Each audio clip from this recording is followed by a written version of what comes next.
তিন উপজেলায় পদযাত্রা এবং পথ সমাবেশ করছে এনসিপি। বিকেলে সিলেটের সীমান্তবর্তী উপজেলা কোম্পানীগঞ্জে সমাবেশে দলটির নেতারা সরকারের কঠোর সমালোচনা করেন। বলেন, হামলা মামলা দিয়ে রাজপথ থেকে তাদের সরানো যাবে না। সিলেট থেকে আনিস রহমানের ক্যামেরায় আরো জানাচ্ছেন সজল ছত্রী।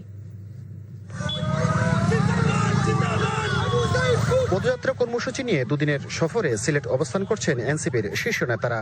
বৃহস্পতিবার দুপুরে সিলেটের গোলাপগঞ্জে সভা শেষে সিলেট শহরে ফেরার পথে উত্তরাঞ্চলের মুখ্য সংগঠক সার্জিস আলমের গাড়িবহর হামলা শিকার হলে বাড়ানো হয় সার্বিক নিরাপত্তা ব্যবস্থা।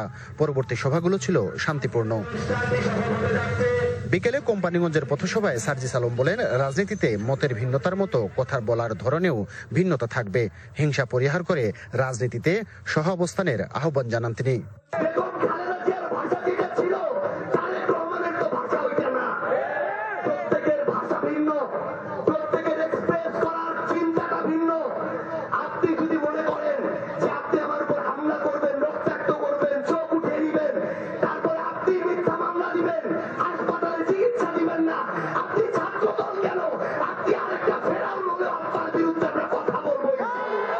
তবে হামলা মামলা করে তরুণদের রাজপথ থেকে সরানো যাবে না বলে মন্তব্য করেন আরেক মুখ্য সমন্বয়ক নাসির উদ্দিন পাটোয়ারি।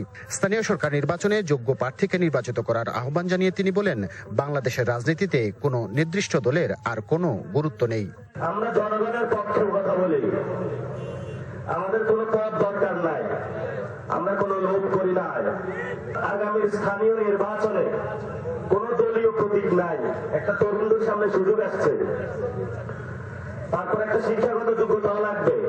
পুরো বাংলাদেশে আপনারা দাঁড়িয়ে যান, কোন দল সমর্থন দিচ্ছে এটা দরকার নাই। দলের চেয়ে জনগণের সমর্থনের উপরে পৃথিবীতে আর কোনো কিছু নাই। এর আগে দুপুরে সিলেট সার্কিট হাউসে হবিগঞ্জে এনসিপি নেতৃবৃন্দের বিরুদ্ধে সরকারি মদদে মামলা হয়েছে বলে অভিযোগ করেন নাসির উদ্দিন পাটোয়ারি।